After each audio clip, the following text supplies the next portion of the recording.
Mədəniyyət Nazirliyinin Mədəniyyət üzrə Elmi Metodiki və İxtisas Artırma Mərkəzinin təşkilatçılığı, Qarabağ Regional Mədəniyyət İdarəsinin dəstəyi ilə Qarabağda Mədəniyyət Rüzgarı tədbirlər silsiləsi keçirilir.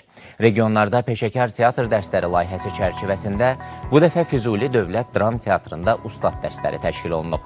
Rejissor, aktyor Ceyhun Dadaşov və teatrşünas Dağlar Yusifin iştirakı ilə keçirilən dərslər teatr kollektivinin peşəkarlığının artırılmasına xidmət edir.